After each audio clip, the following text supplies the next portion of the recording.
시작하겠습니다. 안녕하세요. 최종문 행정사입니다. 오늘 시작할 거는, 행정심판 일반이라는 과목이긴 한데, 행정심판은 모든 행정심판의 기본이 되는 거예요, 이게, 요거는. 그리고 이제, 어떤 경우에 행정심판을 하는지, 그리고 행정심판은 어떤 종류가 있는지, 그리고 진행은 어떻게 하는 건지 고객들이 물어봤을 때 최소한 이 정도는 내가 알고 있어야 대답을 할 수가 있어요. 그래서 그런 부분들 중점으로 해서 이제 강의를 진행할 거고요. 저는 말씀드렸다시피 5기 행정사 최종문이고요. 이건 치우겠습니다.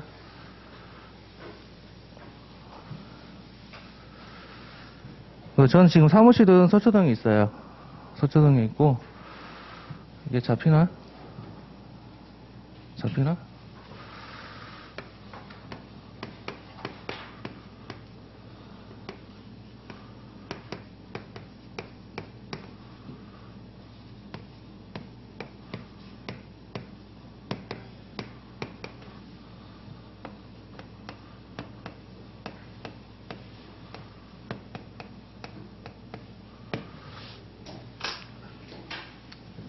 이거 적어 놓으셨다가 나중에 궁금하신 거 있으면 연락을 주세요.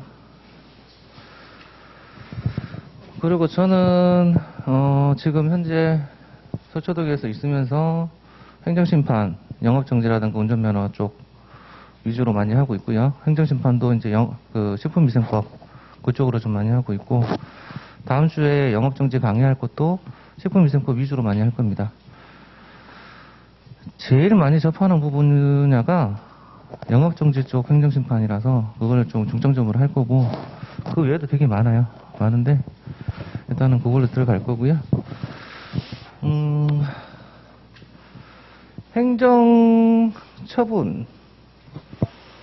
행정처분이 뭘까요? 처분이라는 거는 행정심판법에 나와 있긴 해요. 행정심판법이나 행정절차법에 나와 있기는 한데, 행정청에서 행하는 구체적 사실에 관한 법 집행 이렇게 돼 있긴 한데요. 그냥 간단하게 생각하세요. 처분이 다 나온다 그러면 나한테 불리한 거다. 나한테 불리한 거. 그래서 그 처분에 대해서 내가 어떤 구제 신청을 해야 되려면 어떤 식으로 해야 되는지, 크게 보면은 행정법 공부하신 분 중에 보면은 구제 파트가 아마 있을 거예요. 행정법에. 여기가 있을 텐데, 여기에서 보면 행정심판이 들어가 있어요. 별도로. 행정심판 부분이 들어가 있는데, 구제 절차가 보면은 사전적 구제 절차가 있고, 사후적 구제 절차가 있어요. 사전적 구제 절차가 있고, 그 다음에 사후적 구제 절차가 있는데, 사후적에는 이제 행정심판이 들어가고, 그리고 하나 더 뭐 있을까요? 행정소송 들어가요. 이거는 법원에서 하는 거고, 이거는 행정심판위원회라는 행정기관에서 합니다.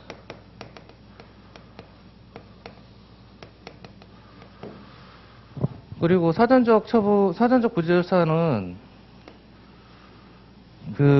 처분이 나오게 되면 교재 다 있긴 해요. 그냥 지금은 그냥 가볍게 들으세요. 의견 제출, 청문, 이런 게 있는데, 모든 행정처분에 대해서는 의견 제출을 하라고 통보를 해야 돼요. 이거 안 하게 되면 절차상 하자입니다. 그리고 청문 같은 경우에는 영업 취소라든가 자격 박탈할 때, 아니면 법인 설립을 했는데 그 법인 설립 허가를 취소시킬 때, 이럴 때는 청문을 반드시 하게 돼 있어요. 그래서 이런 부분들은 이제 이런 걸 아울러 가지고 사전적 구제 절차라고 하고, 사후적 구제 절차에는 행정심판이 있고 행정소송이 있는데, 요거는 또 보면 교재에 있지만 이건 약식이고요. 약식 쟁송이라고 하고, 이거는 정식 쟁송이라고 합니다. 글씨가 너무 안 써지네. 아무튼 지금 이렇게 돼 있는 거고, 우리는 이제 요거 행정심판 여기 어떻게 진행할 건지 그걸 볼 거예요. 머리글은 빼시고요. 그 뒤에 보시면 페이지 수로는 3페이지일 텐데 이게 페이지가 빠져가지고 내용 조금 볼게요. 행정법 구성 파트 중에서 보면 행정쟁송과 관련해서 규정되어 있는 권리구제 절차의 행정심판이라는 제도가 있어요. 그리고 권리구제 절차에는 사전적 권리구제 절차가 있고 사후적 구제 절차가 있는데 우리가 공부하는 거는 사후적 구제 절차에 속합니다. 그리고 행정심판 제도 자체가 이제 행정청에서 어떤 일정한 처분을 했을 때, 그러니까 뭐 아까 말씀드린 것처럼 식품위생법 위반으로 해갖고 영업정지나 과징금 처분, 뭐 이행강제금 이런 처분이 있을 때는 처분받은 당사자는 억울하니까 거기에 대해서 내가 구제 신청하는 게 행정심판입니다. 그리고 아까 좀 전에 말씀드린 것처럼 사전적 권리 구제 절차로는 이제 행정절차법 22조 의견 청취 절차하고 27조에 있는 청문 이런 걸 들 수 있고요. 우리가 지금 할 때 실질적으로 이제 개입되는 부분은 나중에 또 설명을 드리긴 하겠지만 의견 제출할 때부터는 우리가 개입이 돼야 돼요. 그래서 이제 그런 것들은 이제 의견 제출 받으시면 되고 처분을 하게 되면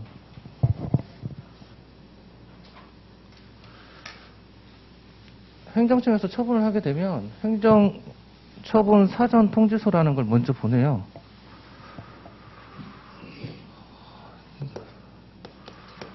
행정처분 사전 통지서라는 걸 보내게 되고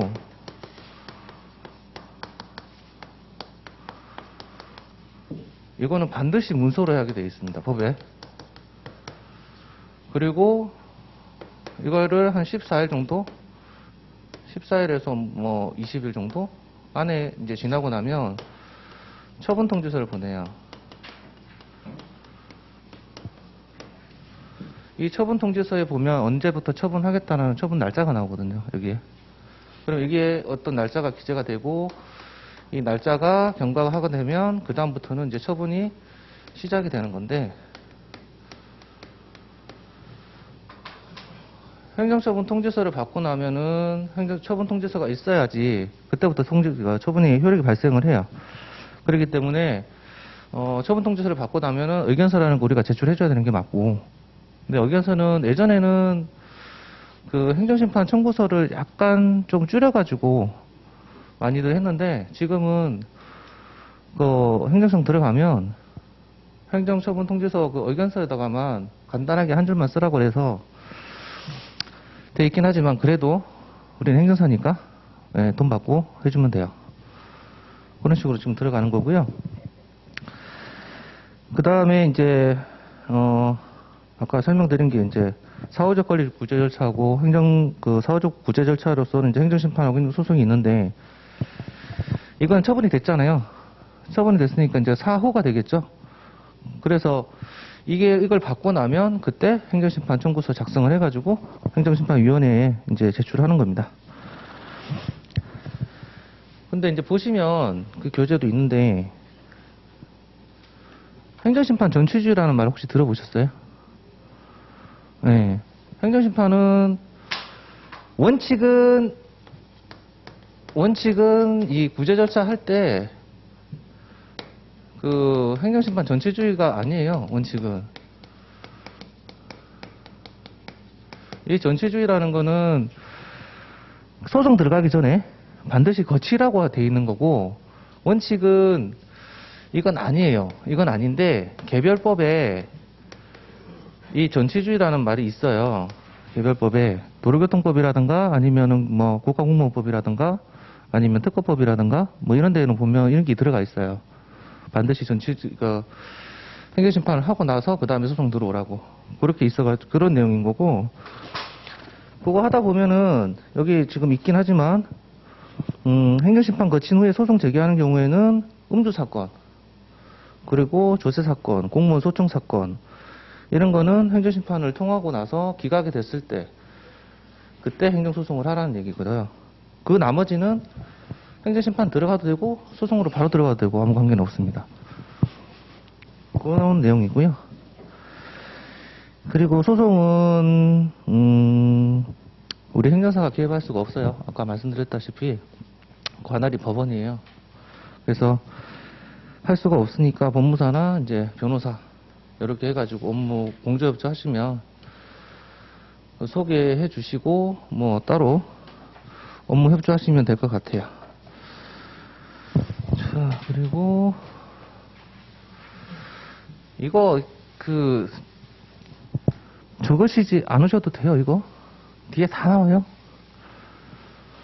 다 나오는 거고. 자, 이제 볼게요. 행정쟁송. 행정쟁송은 행정작용에 의하여 권리나 이익을 침해당한 자가 이를 구제받기 위해서 제기하는 절차를 말하는 거예요. 아까 말씀드린 것처럼 처분을 받았을 때 처분을 제가 복잡하게 생각하지 마라 그랬잖아요. 내가 불리한 거. 그랬을 때는 이거 죄송합니다. 그러니까 내가 권리를 침해당했을 때 그럴 때는 이걸 구제받기 위해서 하는 게 행정쟁송이고, 행정쟁송에는 아까 말씀드린 것처럼 이제 심판하고 행정소송이 있습니다. 그 행정쟁송은 이제 뭐 광의의 행정쟁송이 있고 협의 행정쟁송이 있는데, 광의는 말씀드린 대로 이제 행정소송이라고 보시면 될 것 같고요. 협의 행정쟁송이 이제 행정심판 그거라고 보시면 돼요.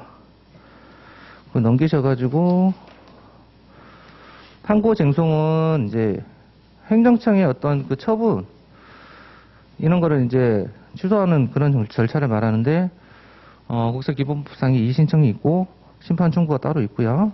행정심판법상 행정심판이 있고 소송법상에 항고소송이 있습니다. 그리고 행정심판 잠깐 볼게요. 잠시만요.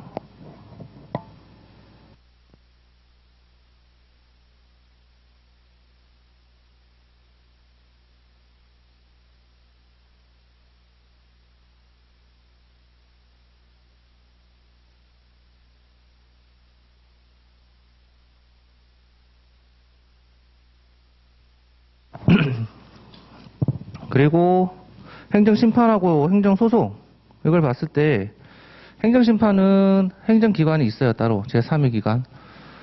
시도에 소속이 되어 있을 수도 있고 중앙에 있을 수도 있고 상급기관이 있을 수도 있는데, 행정청 스스로가 이거를 판단하는 기관입니다. 그리고 행정소송은 제3의 기관인 법원에서 이게 이제 어떻게 그 분쟁이 어떻게 돼 있는지 당사자 간의 의견을 듣고 해결하는 절차를 이제 정식쟁송이라고 하는 거고요. 행정심판을 보시게 되면 행정심판이라는 거는 행정청이 위법하고 부당한 처분, 그리고 부작위에 의한 처분을 받은 당사자가 행정기관인 행정심판위원회를 통해서 권리를 부여받기 위해서 신청하는 사후적 권리 구제 절차를 말하는 거고요. 행정심판은 일반 행정심판이 있고 특별 행정심판이 있어요. 일반 행정심판이 있고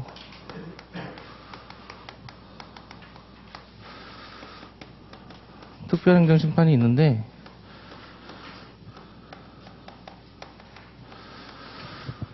이거는 행정심판법에 규정되어 있는 심판이라고 보시면 돼요. 이거는 개별법에 정해져 있는 특수한 경우.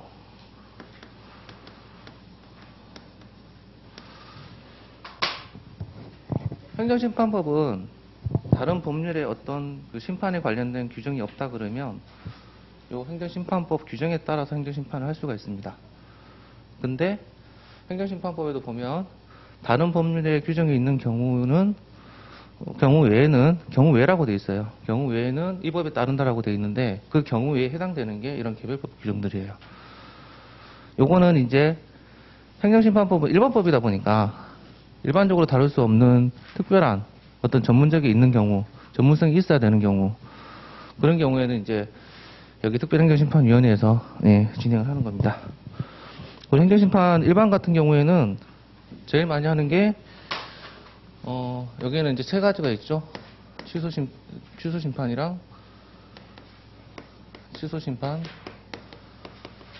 그리고 의무이행심판, 무효심판 이렇게 있는데, 이게 우리가 제일 많이 하는 거고요. 취소심판은 처분에 대해서 다시 취소를 한다든가 변경을 하기 위해서는 취소심판을 많이 하는 거고, 의무이행 같은 경우에는 뭔가를 우리가 요구를 했는데 안 해줄 때, 지지부진하게 있을 때, 부작이라는 말이 해줘야 되는데 안 해주고 있을 때, 그게 이제 부작이라는 말인데, 그거 안 해주고 있을 때는 의무이행 심판할 수가 있는 거고요. 무효동 확인 심판은 이게 처분 자체가 아예 처음부터 잘못된 거고 법률에 근거도 없었고 무효다. 그걸 확인을 해달라라고 하는 게 무효동 확인 심판입니다. 그래서 요거는 저도 요거는 안 해봤어요. 아직까지는 요건 안 해봤는데 요거 같은 경우는 정보 공개 같은 거 청구했을 때 정보 공개 안 해줄 때 그때는 해달라고 이제 청구할 수 있는 것들이고요. 대부분은 이제 취소 심판인데 행정청에서 어떤 처분을 했을 때는 실질적으로 그런 경우가 있는 게 최근에 제가 진행을 했는데 그 처분의 원인이 되는 사실이 담당 공무원이 그 위반 확인서 해가지고 그걸 써가지고 본인이 썼어요. 본인이 쓰고 그걸 서명만 받은 사건이 하나 있었어요. 그러니까 이게 어떻게 보면 위조가 될 수도 있는 그런 상황인데 그런 걸로 했을 때 이 처분 자체를 좀 취소시켜달라 해갖고 행정심판 지금 들어갔었고 이거는 동시에 들어갔거든요. 행정심판 들어가면서 행정소송도 같이 들어갔는데 지금은 상당히 좋은 결과로 나온 걸로 알고 있어요. 일단 취소가 자체가 이제 취소 처분 행정처분 자체가 취소가 된 걸로 알고는 있는데 저한테 연락은 안 왔는데 그런 이야기를 하더라고요. 저도 이걸 다른 사람한테 받아갖고 진행을 했던 거라서. 근데 아무튼 이제 그런 식으로 해서 어떤 처분에 대해서 취소하는 거를 이제 많이 하고 있고요. 그 다음에 넘기시면 취소 심판에 의의하고 무효동 확인 심판, 뭐 의무 이행 심판 나오는데 요거는 한번 보죠, 그냥. 조문에 다 나와 있는 거긴 하지만 취소심판이란 거는 행정청의 위법 또는 부당한 공권력 행사 또는 그 거부나 그 밖의 이에 준하는 행정작용으로 권익을 침해당한 자가 그 취소 또는 변경을 구하는 행정심판을 말합니다. 우리 할 때 보시면 행정심판법, 행정절차법, 행정기본법 세 가지는 꼭 보세요. 거기에 다 나와 있는데 일단은 그거를 좀 가까이 하시면 행정심판 하시는데 나중에 도움이 많이 되고요. 그리고 취소에는 적극적 처분의 취소뿐만 아니고 소극적 처분이 거부 처분의 취소를 포함합니다. 그리고 취소 심판은 형성적 쟁송이라고 해가지고 그 행정심판위원회에서 취소 결정이 나게 되면 처분을 했던 행정청도 구속을 시키고 처분을 구제전차 신청을 했던 청구인도 구속을 시킵니다. 그래서 그 결과에 무조건 승복을 해야 되는 것이라서 그래서 이제 형성적이라는 말이 나오는 거고 확인도 마찬가지로 행정청 처분 위법성 이거를 이제 확인하는 그런 성질이 있다고 그래가지고 확인적 쟁송성이라는 말도 있고요. 특수성이라고 되어 있는데 이거는 특별히 특수성이라고 하기는 좀 그렇지만 뒤에도 나오긴 하는데요. 이거 계속 반복이 될 거예요.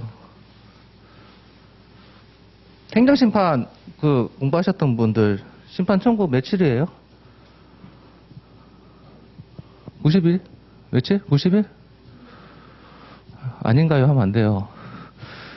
안날로부터 90일, 있음날로부터 180일 이내고요. 그거는 이제 반드시 지켜야 되고 그걸 안 지키게 되면 각하가 됩니다. 날짜 초과해서 하면. 실제 제가 예전에 공장 등록한다고 갔다가 담당 주무관하고 한참 이야기하고 있는데 전화가 왔어요. 내일까지인데 해줄 수 있냐고. 그 날짜 계산해 보니까 오늘까지예요. 못한다고 했죠. 돈을 받는 순간 욕 바가지로 먹거든요. 그래서 날짜는 잘 계산을 하셔야 돼요. 그리고 취소심판 같은 경우에는 집행 정지가 안 돼요, 원칙이. 취소심판 들어갔다 그래가지고 그 집행 자체가 정지가 되는 게 아니라 별도로 그 집행정지 신청이라는 걸 별도로 해야 됩니다. 그리고 이제 심리 같은 경우에는 원칙은 비공개고요. 재판 같은 경우 할 때 보면 공개적으로 많이 하잖아요. 소송 같은 경우에는 공개가 원칙이고 비공개가 예외인데 이거는 이제 비공개가 원칙이고 서면 심리가 위주이기도 하고요. 그래서 갈 일은 없어요, 사실은. 갈 일은 없는데, 그 행정심판 진행하다 보면 답변서라는 걸 보내게 돼 있어요, 처분청에서. 그러면은 거기에 보면 이제 구수심리를 할 수 있다라는 그런 안내문이 같이 와요. 그럴 때는 구수심리 신청을 하면 받아주기도 하는데 대부분은 안 받아줘요. 왜냐하면 이제 사람들이 와하고 있으면 진행이 안 돼버려요, 이게. 그래서 잘 안 해주는데 뭐 하라고 해도 될 것 같기는 해요. 그 다음에 취소심판에 있는 것 중에서 하나가 사정재결이라는 게 있는데, 이 뒤에도 나오긴 하지만 사정재결이라는 거는 청구인의 주장을 인정을 해줘요. 인정은 해주는데 이게 처분청의 그 처분 자체를 취소시켜버리게 되면 공익상의 문제가 생길 수 있다라고 해가지고, 이 주장은 맞지만, 너의 주장은 맞긴 하지만 그렇다고 이거를 취소시키게 되면 이런 문제가 발생할 수 있다. 그러니까 그 처분청에다가 적절한 보상을 좀 해줘라 라고 해주는 게 사정재결이라는 게 있어요. 그리고 이건 형성적 재결이라고 했고, 무효등 확인 심판은 그 처분 자체에 어떤 효력 유무가 있는지 그거를 이제 확인을 구하는 심판이고, 이건 한번 쭉 읽어보시고요, 그냥. 그리고 무효등 확인 심판에서는 일반적으로 행정심판 청구할 때 청구 일자, 청구할 수 있는 날짜에 대한 적용은 받지 않습니다. 처음부터 무효이기 때문에 무효에 대한 걸 확인해 받는 것 뿐이라 그거는 이제 따로 그 기한은 없고요. 그리고 사정재결도 마찬가지로 없는 거고, 취소심판하고 같이 이제 다 다른 사람한테도 이제 효력이 미치는 그 구속성은 있는 거고요. 그 다음에 의무이행심판 같은 경우에는 일정한 처분을 하도록 하는 심판, 뭐 내가 뭘 해달라고 했는데 안 해주는 경우, 그때 하는 게 의무이행 심판이고, 말 그대로 이거는 형성적 형성적인 성질은 있는 게 아니라 이행을 하라는 거죠. 이행을 하라는 것을 이제 심판을 통해 가지고 받는 거라서, 예, 장례에 대해서 이제 하는 거고, 요것도 지금 두 가지가 있어요. 행정심판 제기기간이 적용을 원칙은 안 받긴 하지만 행정청에다가 어떤 신청을 했는데 그걸 거부를 했다. 그러면 그 거부 처분에 대해서는 마찬가지로 취소 심판과 마찬가지로 그 90일, 180일의 기한 제한은 있습니다. 자, 이제 행정심판 종류 간단하게 적어놨는데요. 요거는 그냥 보시고요. 특별행정심판 볼게요. 특별행정심판은 행정심판법에 대한 특례 규정이라고 제가 적어놨는데, 그 밑에 보면은 심판법 4조 제가 기재해놨어요. 한번 읽어볼게요. 행정심판법이 아닌 특별한 사안에 대해서 개별적으로 정하여져 있는 경우에는 사안에 대한 전문성하고 개별성, 특별성 등을 감안해서 행정심판법의 규정이 아닌 개별법에서 규정한 행정심판 규정에 따라 진행하는 행정심판을 특별행정심판이라고 합니다. 자, 행정심판은 일반법이기 때문에 전문성이 없겠죠. 그냥 행정심판은 이런 경우에는 행정심판을 청구하라고만 돼 있지, 어떤 사유에 대해서는 사유에 따라서는 조금씩은 이제 바뀌어야 될 부분이 있으니까 그런 것들을 이제 기조하는 게 이제 특별행정심판이고, 특별행정심판에는 조세심판도 있고요, 특허심판도 있고, 공무원 소청심판도, 소청심사도 있고 하는데, 조세심판 같은 경우는 90일이라고 되어 있긴 하죠. 교재에는. 근데 특허심판은 30일이에요. 행정심판법상의 90일하고는 다르죠. 그래서 요거는 이제 주의를 해라는 거고요. 그 다음에 공무원 소청심사, 요거 같은 경우에도 30일 이내에 안 하게 되면, 그냥 행정심판법에 따라서 90일 있다가 하게 되면 이것도 각하사유에 해당이 된다는 거죠. 그래서 4조에 나와 있는 이런 내용은 좀 보시고요. 그 다음에 행정심판의 개념 볼게요. 행정심판은 실질적 의미의 행정심판이 있고 형식적 의미의 행정심판이 있습니다. 그래서 실질적 의미의 행정심판이란 거는 행정법상의 다툼에 대한 심리, 판정이 행정기관에 의해 이루어지는 행정쟁송 절차를 말하는 것이고, 실정법상으로는 이의신청이라는 말도 쓸 수 있고, 심사 청구라는 말을 쓸 수도 있고, 심판 청구라는 말을 쓸 수도 있어요. 그래서 모두 다 이제 행정심판에 들어간다고 할 수 있고요. 근데 이의신청이라고 했을 때도 이게 이의신청이라는 말이 약간 중의적인 게 민원 처리에 관한 법률상 법정 민원 신청했을 때 그 거부가 나오게 되면 이의신청할 수도 있습니다. 근데 이 이의신청이라는 게 어떤 처분성이 인정이 됐을 때만 행정심판이 대상이 되는 것이고 처분성이 없으면 행정심판이 대상이 될 수가 없어요. 그래서 보시면 이의신청이라 하더라도 실질적으로 처분성이 없는 경우에는 행정처분의 대상이 되지 않으므로 행정심판의 대상이 되지 않습니다. 그렇지만 관계법령 등에서 정한 일정한 요건에 따라서 행정청의 법률관계에 관한 확인이나 증명을 신청하는 법정 민원 신청했는데 그 거부 처분을 받은 경우에는 민원사무 처리에 관한 법률 제35조에 따라서 처분성이 인정돼서 행정심판이나 행정소송을 제기할 수가 있는데 이게 의무이행심판이나 의무이행소송으로 보시면 될 것 같아요. 민원 처리에 관한 법률 보시면 좀 아까 말씀드렸던 내용 들어가 있고요. 그 다음 넘기시면 35조 잠깐 또 볼게요. 거부처분에 대한 이의신청 해가지고 법정민원은 아시죠? 어떤 건지 법정민원 아시죠? 법률 규정에 정해져 있는 민원사항들 그런 것들은 이제 거부처분을 했을 때는 그 거부처분 받은 날부터 60일 이내 행정기관 장한테 이제 이의신청할 수 있고 이 이의신청하고는 관계없이 이제 행정심판이라든가 행정소송을 제기할 수는 있습니다. 그리고 형식적 의미의 행정심판을 보게 되면 형식적이거나 이제 형식적 의미의 행정심판이라는 거는 행정심판법에 적용을 받는 행정심판만을 의미하는 거고요. 행정심판법에 나와 있지 않은 경우는 그냥 실질적 행정심판이라고 보시면 좀 될 것 같고 위법 또는 부당한 처분, 그 밖에 공권력의 행사, 불행사 등으로 인한 국민의 권리 또는 이익의 침해를 구제하기 위한 행정기관에 의한 심판 절차를 말합니다. 이게 참 이의신청을 하게 되면 처분청에다가 행정심판을 하는 경우도 있어요.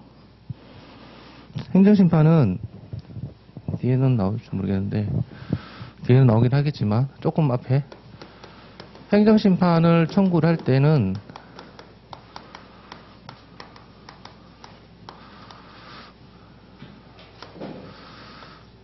행정심판위원회에다 할 수도 있고요.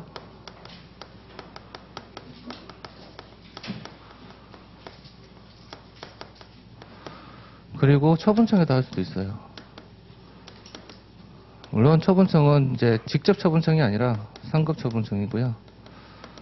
처분청 상급기관.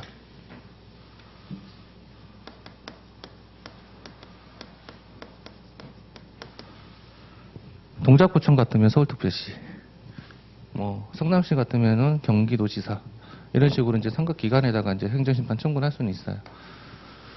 근데 문제는 얘네들은 자기네가 처분한 거잖아요. 자기네가 처분한 건데 제대로 봐줄 수 있겠냐? 아니거든요.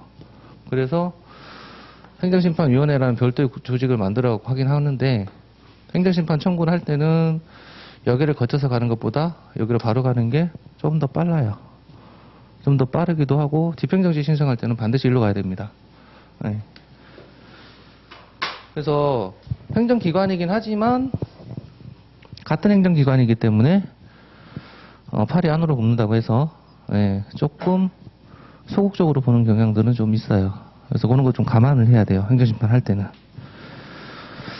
자, 그 다음에 행정심판은 사법 절차를 준용을 합니다. 행정심판은 이제 헌법 107조 3항에서 재판 전심 절차로서 행정심판을 할 수 있다고 규정은 되어 있고 행정심판 절차는 법률로 정하되 사법 절차가 준용되어야 한다라고 규정이 되어 있어요.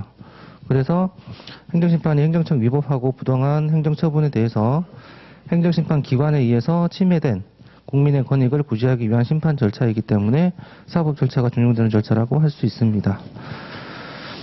심판을 하는데 그냥 주먹구구식으로 할 수는 없기 때문에 법률의 규정에 따라서 권리 구제 절차이다 보니까 이런 이제 사법 절차를 이제 준용을 하겠다라는 거고 행정심판은 1951년도에 처음 만들어졌어요.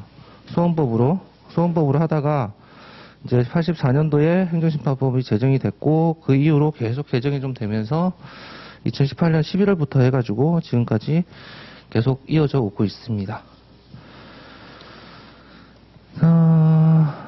이제 그 다음에 보시면 행정심판의 대상은 당연히 이제 행정청으로부터 위법하고 부당한 처분을 받은 사람 또는 이제 행정청이 부작위에 대해서 청구할 수 있는 사람을 말하는 거죠. 그렇지만 이제 대통령이라든가 뭐 대통령 처분이라든가 아니면 다른 법률에서 행정심판을 청구할 수 있도록 한 경우 외에는 그때는 행정심판을 할 수가 없어요. 그 법의 개별법에 따라서 행정심판을 할 수가 있습니다. 판례를 한번 볼게요. 우리는 판례도 많이 알아야 돼요. 판례 행정심판 청구서 작성할 때 보면 사실상 판례도 많이 좀 기재해 주는 게 고객들한테도 보기가 좋아져요. 있어 보이거든요. 판례가 있으면. 그리고 이제 판례를 공부하면서 어떤 내용이 있는지 그런 것도 알 수가 있기 때문에 판례를 좀 많이 봐야 되고 판례에서 보면 대상이 어떤 게 있는지 볼게요. 행정청이 어떤 행위를 행정처분을 볼 것이냐. 요거는 추상적으로 일반적으로 결정할 수는 없고 구체적인 경우 행정처분은 행정청이 공권력의 주체로서 해야 하는 구체적 사실에 관한 법치 집행. 이건 행정절차법 2조랑 행정심판법에 나와 있는 내용입니다. 처분에 대한 내용인 거고 법집행으로서 국민의 권리 의무에 직접 영향을 미치는 행위라는 점을 고려하고 행정처분이 그 주체나 내용, 절차, 형식에 있어서 어느 정도 성립 내지 효력 요건에 충족하느냐에 따라서 개별적으로 결정해야 될 것이다 라고 되어 있고 행정청은 어떤 법적 근거도 없이 할 수는 없어요. 그래서 처분할 때는 항상 객관적 자료에 의해서 하는 것이고 그 다음에 이제 보시면 행정청이 어떤 행위가 법적 근거도 없이 객관적으로 국민에게 불이익을 주는 행정처분과 같은 외형을 갖추고 있다고 하면 그 행위의 상대방이 이를 행정처분으로 인식할 정도라면 그로 인해서 내가 불안할 수 있으니까 그런 불안감을 제거시켜주기 위한 구제수단이 필요한 점에 비춰볼 때 행정청의 행위로 인하여 그 상대방이 입는 불이익 내지 불안이 있는지 여부도 그 당시에 있어서의 법치행정의 정도와 국민의 권리의식 수준 등은 물론 행위에 관련된 당의 행정청의 태도 등도 고려해서 판단해야 할 것이다. 대부분 판례는 이제 어떤 경우에 이게 행정심판이 대상이 되는 것인지 어떤 것이 처분인지 이런 것들을 지금 써놓은 것 같고요. 그 밑에 보면 그림 5개 있죠. 여기에 이제 많이들 하는 행정처분 대상인데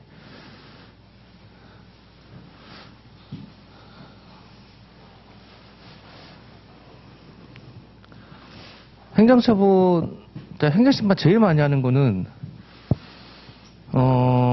중앙에서 하는 거는 운전면허, 특히 음주운전.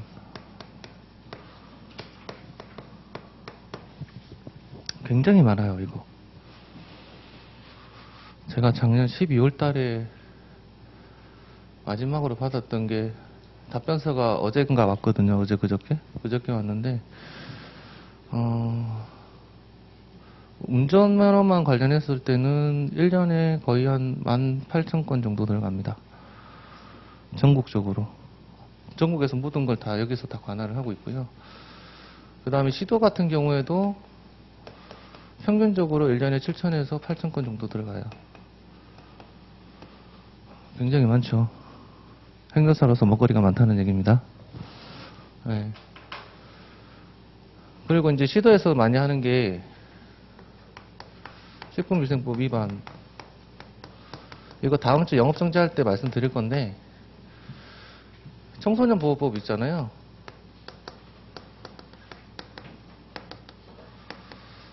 이거 위반해가지고 걸리는 사람들 되게 많아요. 엄청나게 많습니다. 지금도 많아요. 이게 청소년보호법이 만 19세가 되는 해에 1월 1일부터는 청소년보호법이 적용 대상이 아니다라고 되어 있긴 하는데 애들이 나이를 속인다든가 신분증을 위조 도용한다든가 그래가지고 신고를 한다던가 그런 경우가 너무 많아가지고.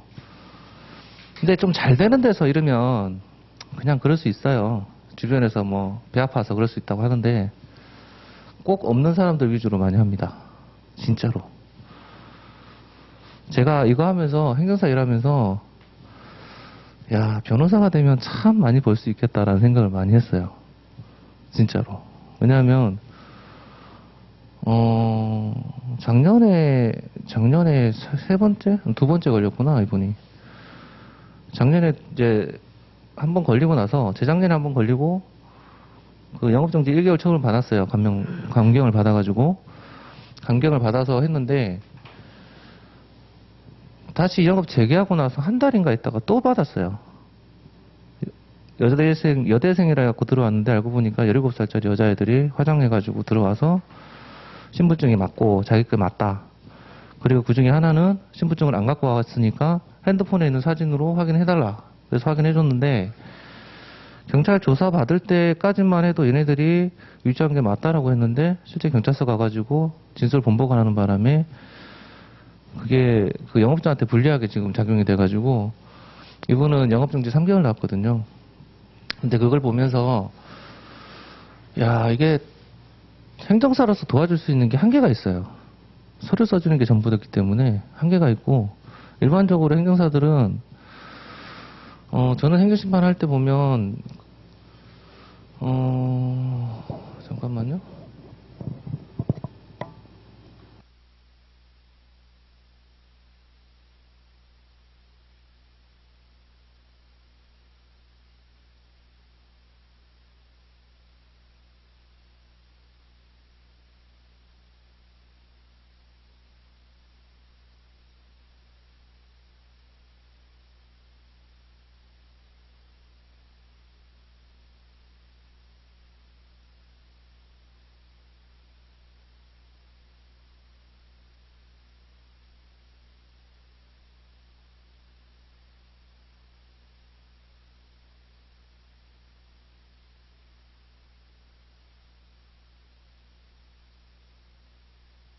받으셔야 돼요. 왜냐하면 사안에 따라 틀리다 했잖아요. 이거는 사안에 따라 다 틀려요. 근데 또 보면 사안에 따라 틀리다고 해도 거의 비슷해요. 하는 게 보면. 요거 같은 경우 특히나 더 그래요. 식품위생법에서 청소년보호법만 위반하는 건 아니긴 해요. 영업의 종류가 상당히 많이 있기 때문에 8가지가 규정이 돼 있어요. 식품위생법에는. 근데 이게 가장 많이 걸리다 보니까 하는 건 똑같아요. 그래서 저는 기본적으로 100에서 150 받는 거고, 여기 할 때 이제 반성문하고 탄원서 같은 거 써주죠. 내가. 써줘야 돼요. 그 사람들 써갖고 오는 거 보면 너무 엉망으로 써갖고 와요. 솔직히 내가 심판위원이라도 이 정도 가지고는 해주면 안 되겠다 할 정도로 되게 좀 안 좋게 써갖고 오기 때문에 그런 거고, 그 다음에 영업정지 여기 보면 그림이 보면 영업정지 이런 것도 있고, 그 다음에 많이 나오는 게 노래방 많이 가시죠? 지금은 못 가더라도. 저도 노래방 안 간 지 오래된 것 같은데, 노래방 가면 2차로 가죠, 많이? 2차, 3차로? 그럼 가면 뭘 시키나요? 노래방 가면? 에? 맥주? 맥주 시키죠? 우리 여성 행정사님 한 분 계시긴 하지만, 그쵸? 예. 도움이 불러요. 자, 노래방은 대부분 2종입니다. 근데 1종 같은 거 어르신들 아실 거, 남자분들은 아시죠? 1종? 어떤 데인지? 예? 다 모른 척 하지 마시고. 아시죠? 그죠? 1종은 건전한 곳이에요. 자, 맥주는 10일짜리 영업정지예요. 도우미는 1차 적발이 되면 30일, 2차는 60일. 이렇게 걸려요, 다. 이렇게 나오긴 하는데, 노래방 같은 데서도 사실은 영업정지가 의외로 많이 나옵니다. 두 개 묶어서 같이 나오기 때문에 많이 나오기도 하고요. 요것만 딱 걸렸을 때, 술만 딱 걸렸을 때는 술을 보관만 해도 안 되거든요. 반입 허가를 해도 안 되는 거고. 근데 술을 가지고 있다가 적발이 됐을 때는 얘는 과징금이 되게 적어요. 1일당 5만 원씩. 그래서 요것만 걸렸을 때는 재미가 없어요, 우리는. 아까 말씀드린 것처럼 그 정도 비용을 받기 때문에 얘네들 입장에서는 이거 내고 말아요, 그냥. 그리고 가서 뗐으면 깎아줘요. 그래서 이런 것들은 별론데, 노래방에서 도우미 해가지고 걸리는 경우도 많이 있고, 그 다음에 숙박업소,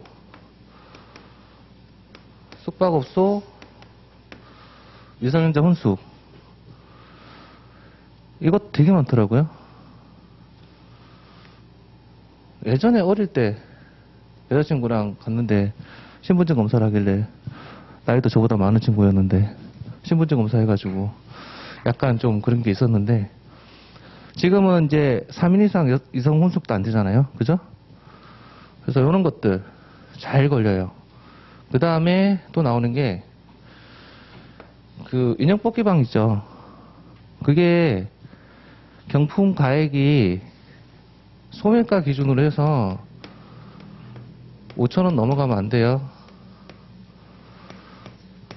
이게 안 되는데 지금 들어가 있는 거 보면 다 5,000원짜리 넘어요. 넘는 것들도 되게 많아요. 근데 요거 때문에 걸리는 사람들도 많아요. 의외로. 이런 것들도 잡으면 보는 거예요. 그러니까 주변에 할 건 되게 많아요. 영업정지라는 게. 많이 걸리는 게 아까 말씀드렸던 그 청소년 보호법 위반해가지고 애들 신고한다든가 뭐 그런 것들이 많은 거고 나머지 이런 것들도 굉장히 많은 것들이거든요. 노래방도 많고 숙박업소도 많고 소매가도 이런 것도 인형 뽑기 이런 것도 있고 되게 많아요. 그래서 이런 것들을 좀 중점적으로 개발을 하시면 괜찮을 것 같아요. 그리고 이제 편의점에서 담배 살 때 편의점도 그 청소년 유해육식품이나 유행약물 같은 거는 못 팔게 돼 있잖아요. 그 가면 이제 신분증 검사한다고 다 돼 있잖아요. 그런 것도 보면 편의점 같은 경우에도 보면 담배 파면은 2달 영업정지 나오기 때문에 그런 것들도 좀 많이 챙기시면 될 것 같아요. 저도 이제 지난번에 편의점 사건 한번 2번 정도 받았었는데 한 번은 기각이 되고 한 번은 이제 인용이 돼가지고 좀 줄여주긴 했었거든요. 이런 것들도 하면 재밌을 것 같고 그리고 여기 보면 과징금 처분이라고 돼 있는데 과징금은 영업정지에 과름해서 나오는 거예요. 영업정지를 하게 되면 다른 사람들 그러니까 뭐 조문상으로는 그렇긴 한데 국민의 어떤 그 불편함을 해소하기 위해서 영업정지를 하게 되면 그게 국민이 불편을 하니까 그런 걸 해소하기 위해서 금전적으로 어떤 그 처분을 하는 것을 이제 과징금이라고 하는데 과징금은 다음 주 영업정지 할 때 나오긴 하겠지만 매출액 기준으로 따지거든요. 이거는 어떤 경우에는 막 몇천만 원 나오기도 하고 몇백만 원 나오기도 해요. 그래서 이거 같은 경우에는 원칙은 집행정지는 안 돼요. 과징금 집행정지 요건에 해당이 안 돼요. 이게 사실은. 근데 최근에는 지금 과징금도 집행정지 신청을 하면 받아주는 경향이 조금씩 많이 늘어났기 때문에 나중에 집행정지 그 행정심판 하게 되면 같이 이제 써먹으면 될 것 같고 요거 같은 경우에는 처분 취소를 하는 게 아니라 감경을 시키는 거예요. 이거는 이미 나왔던 거기 때문에 감경을 시키는 거고 만약에 이제 그 행정심판 할 때 어떤 절차를 위반을 했다 그랬을 때는 이거를 또 취소를 시킬 수는 있지만 대부분은 다 감경으로 내려와요. 이게 과징금이. 그래서 과징금 처분이 나왔을 때도 행정심판이 할 수 있다라는 것도 있고 그 다음에 이제 그 병원 모양의 의사도 있는데 그 자격정지요. 그 내가 어떤 자격사라고 해가지고 개별법에서 정해놓은 자격금지 규정이 있으면 자격정지 규정이 있으면 그 법률에 따라서 자격정지가 되는데 그 형법상에도 자격정지라는 게 아마 있을 거예요. 근데 요거는 그건 아니고 개별법상의 어떤 자격정지 처분이 있을 경우에는 그 자격정지가 됐을 때 예를 들면 의사가 면허 자격이 정지가 된다든가 약사 면허가 정지된다든가 그 다음에 공인중개사법에 보시면은 뭐 공인중개사 자격을 갖고 계신 분들 계시긴 하겠지만 소속 공인중개사는 자격정지가 돼요. 어떤 중개사법 위반했을 때는 중개사는 업무 정지가 되는 것이고 그래서 그런 이제 정지, 취소 이런 거 있을 때는 이것도 가능하다는 것, 이것도 행정심판 많이 들어가고요. 실제로 이제 공인중개사 같은 경우에는 업무 정지가 많이 나오기 때문에 업무 정지 처분이 나오게 되면 거기에 대한 행정심판 청구도 많이 들어갑니다. 대부분은 신고를 한다든가 이래서 중개사님들이 많이 업무 정지 당하시던데 그런 것도 가능하고요. 그 다음에 보시면 뭐 시험 불합격 이런 것들도 되고요. 정보 공개 처분 이것도 되고 뒤로 넘기시면 용어에 정리해가지고 심판법 2조 나와 있는 게 있는데요. 그냥 요거는 1번하고 2번은 그냥 읽어보시고 3번에 보면 재결이라는 내용이 있을 거예요. 그죠? 재결이라는 거는 행정심판 청구를 했을 때 행정심판위원회가 최종적으로 판단하는 내용이 이제 재결이라고 해요. 종국적으로 판단한다고 하는데 법원에서는 이제 판결이라고 하고 소송 갔을 때는 그리고 어떤 신청사건에 대해서는 뭐 결정이라고 하고 그리고 행정심판 같은 경우에는 재결이라는 말을 씁니다. 그리고 밑에 4번에 보시면 행정청이란 행정에 관한 의사를 결정해서 표시하는 국가 또는 지방자치단체 기관 그리고 그 밖의 법령 또는 자치법규에 따라서 행정 권한을 가지고 있거나 위탁을 받은 공공단체나 그 기관 또는 사인을 말합니다. 뒤에도 나오긴 하지만 행정심판 청구할 때 보면은 가끔 보면 무슨 공사 이런 얘기 있을 거예요. 수자원문 공사라든가 뭐 이런 것들. 여기서도 어떤 처분을 했을 때는 처분성 인정이 되기 때문에 행정심판 대상이 됩니다. 이런 것들. 그리고 무슨 공단 이것도 처분성이 다 인정되는 것들이에요. 이게 예전에 제가 여기 있나?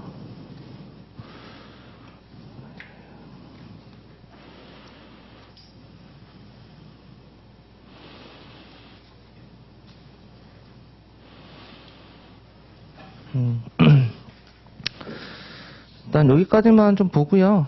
잠깐 쉬었다가 이따가 다시 행정심판하고 이제 구별되는 개념들 보면서 쭉 또 다시 이어가도록 하겠습니다. 잠깐만 쉴게요.